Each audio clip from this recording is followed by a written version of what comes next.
ಇವ್ರು ಆಲ್ರೆಡಿ ಬಂದಿದ್ದಾರೆ. ಈಗ ಅಣ್ಣ ಅದಕ್ಕೆನ ಏನೇನು ಕೇಳಿರ್ತಾರೋ ಅವ್ರ ಭಯದಲ್ಲಿ ಬಾಯಿ ಬಿಟ್ಬಿಟ್ರೆ ಕಷ್ಟ.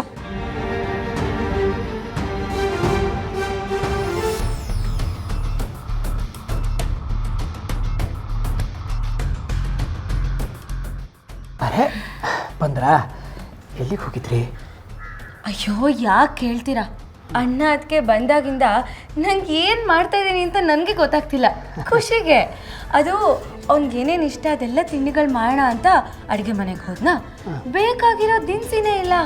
ಅದಕ್ಕೆ ಅದೆಲ್ಲ ತೊಗೊಂಡು ಬರೋಣ ಅಂತ ಅಂಗಡಿಗೆ ಹೋದೆ. ದುಡ್ಡು ತೊಗೊಂಡು ಹೋಗಿಲ್ಲ, ಬ್ಯಾಗು ತೊಗೊಂಡು ಹೋಗಿಲ್ಲ. ಅದಕ್ಕೆ ಬ್ಯಾಗು ದುಡ್ಡು ತೊಗೊಂಡು ಹೋಗೋಣ ಅಂತ ವಾಪಸ್ ಬಂದೆ. ಅಲ್ಲ ಜಾಂಗಿದ್ರೆ, ನೀವೆಲ್ಲ ಕೆಲಸಗಳಲ್ಲೂ ಎಷ್ಟು ಪರ್ಫೆಕ್ಟು, ಯಾವತ್ತೂ ಹೀಗೆ ನಡ್ಕೊಳ್ಳೋರಲ್ಲ, ಏನಾಯಿತು? ಅದೇ ರೀ, ಅದೇ ನನಗೂ ಗೊತ್ತಾಗ್ತಿಲ್ಲ. ಅದೇ ಅಣ್ಣಂಗೆ ಏನೇನು ಇಷ್ಟ ಅದನ್ನೆಲ್ಲ ಮಾಡೋಣ ಅನ್ನೋ ಎಕ್ಸೈಟ್ಮೆಂಟಲ್ಲಿ ಹೀಗಾಗೋಗಿದೆ. ಹೇಗೂ ನೀವು ಬಂದ್ರಲ್ಲ, ಬನ್ನಿ ಏನೇನು ತಿನಿಸಿ ಬೇಕೋ ತೊಗೊಂಬರೋಣ.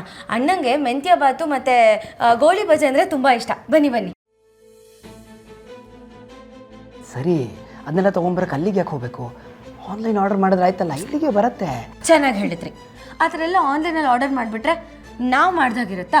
ನಾವೇ ನಮ್ಮ ಕೈಯಾರೆ ಅಂಗಡಿಗೆ ಹೋಗಿ ಏನೇನು ಬೇಕೋ ಅದನ್ನೆಲ್ಲ ಅರಿಸ್ಕೊಂಡು ಬಂದರೆ ಅವಾಗ ನಾವು ಮಾಡಿದ ಖುಷಿ ನಮಗಿರುತ್ತೆ. ಬನ್ನಿ ಬನ್ನಿ ಬನ್ನಿ, ಹೇಳೋದು ಕೇಳಿ ಒಂದು ನಿಮಿಷ ಬನ್ನಿ.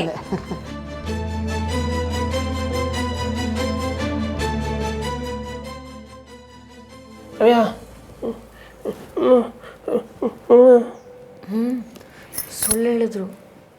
ಅಲ್ಲ ವೆಂಕಿ, ಜಾನು ಅವರು ಫ್ರೆಂಡ್ ಮನೆಗೆ ಹೋಗಿದ್ದೆ ಅಂತ ಜಯಂತ್ ಅವ್ರ ಹತ್ರ ಹೇಳ್ಬೋದಿತ್ತು ತಾನೇ. ಅದನ್ನು ಬಿಟ್ಟು ಮಾರ್ಕೆಟ್ಗೆ ಹೋಗಿದ್ದೆ, ದಿನಸಿ ತರಕ್ಕೆ ಹೋಗಿದ್ದೆ ಅಂತ ಯಾಕೆ ಸುಳ್ಳು ಹೇಳಿದ್ರು ಅಂತ. ಅಲ್ಲ, ಫ್ರೆಂಡ್ ಮನೆಗೆ ಹೋಗ್ತೀನಿ ಅಂದರೆ ಜಯಂತ್ ಅವ್ರು ಏನಾದರೂ ಬೇಡ ಅಂತಾರ?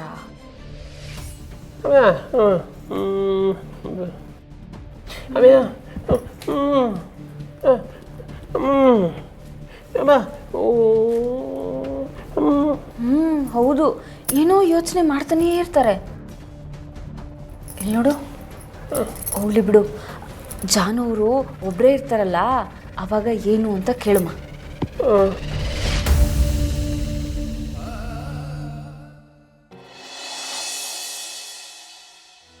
ಅಣ್ಣ, ಮೆಂತ್ಯ ಬಾತು ಇಷ್ಟ ಆಯ್ತಾ?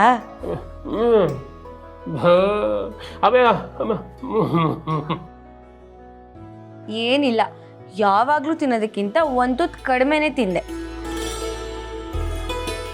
ಹಂಗೇನಿಲ್ಲ ಬಿಡವ, ನಾವು ವೆಂಕಿ ಊಟದ ಬಿಸಿದಾಗ ನಾಚ್ಕೊಳ್ಳೋವನಲ್ಲ, ಹೊಟ್ಟೆ ತುಂಬ ಊಟ ಮಾಡ್ತಾನೆ.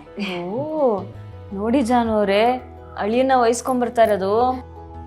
ಅಲ್ಲ, ಅಂಗಡಿ ಕ್ಲೋಸ್ ಮಾಡಿ ಬಂದಿದ್ದೀರಿ, 2 ದಿನ ಆಗಿದೆ. ಹೀಗೆ ಮಾಡಿದ್ರೆ ಬಿಸ್ನೆಸ್ ಲಾಸ್ ಆಗಲ್ಲ? ಹೌದು ಜಯಂತ್ ಅವರೇ, ನಮಗೂ ಅದೇ ಯೋಚನೆ. ಹೊಸ ಅಂಗಡಿ ಅಲ್ವಾ, ಬೇರೆಯವ್ರನ್ನ ನಂಬಿ ಬಿಟ್ಟು ಬರೋಕ್ಕೂ ಆಗೋಕ್ಕಿಲ್ಲ. ಆದರೂ ಈಗ ಹೊಸ ಅಂಗಡಿಗಿಂತ ಅವನ ಕಣ್ಣಿನ ಆಪ್ರೇಷನ್ನೇ ಮುಖ್ಯ ಅಲ್ವೇ? ಅದಕ್ಕೆ ಇದನ್ನೆಲ್ಲ ಒಂದೇ ಸತಿ ಮುಗಿಸ್ಬಿಟ್ಟು ಆಮೇಲೆ ಅಂಗಡಿನ ತೆಗಿಮ ಅಂತ. ಇನ್ನೇನು ಒಂದಿನ ಅಲ್ವೇ, ಡಾಕ್ಟ್ರಿಗೆ ಇನ್ನೊಂದ್ಸಲ ತೋರಿಸ್ಬಿಟ್ಟು ನಾವು ಹೊರಟ್ಬಿಡ್ತೀವಿ.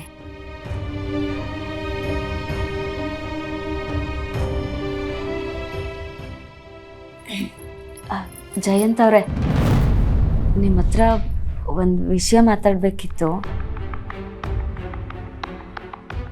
ಏನು ವಿಷಯ? ಅದೇ ವೆಂಕಿ ಅಮ್ಮನ್ನ ಹುಡ್ಕೋದಕ್ಕೆ ನೀವು ಸಹಾಯ ಮಾಡ್ತೀನಿ ಅಂತ ಹೇಳಿದ್ರಿ ಅಲ್ವೇ, ಅದ್ರ ಬಗ್ಗೆ ಮಾತಾಡೋಣ ಅಂತ.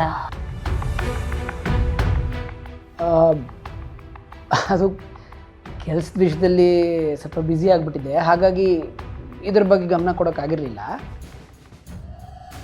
ಒಂದು ಕೆಲಸ ಮಾಡೋಣ, ಈಗ ಕೆಲವು ವಿಷಯಗಳನ್ನು ಕ್ಲಿಯರ್ ಮಾಡ್ಕೊಂಬಿಡೋಣ. ವೆಂಕಿಯವರೇ, ನಿಮ್ಮ ತಾಯಿ ಬಗ್ಗೆ ನಿಮಗೆ ಏನು ಮಾಹಿತಿ ಇದೆ? ಅವರು ನೋಡೋದಕ್ಕೆ ಹೇಗಿದ್ದಾರೆ?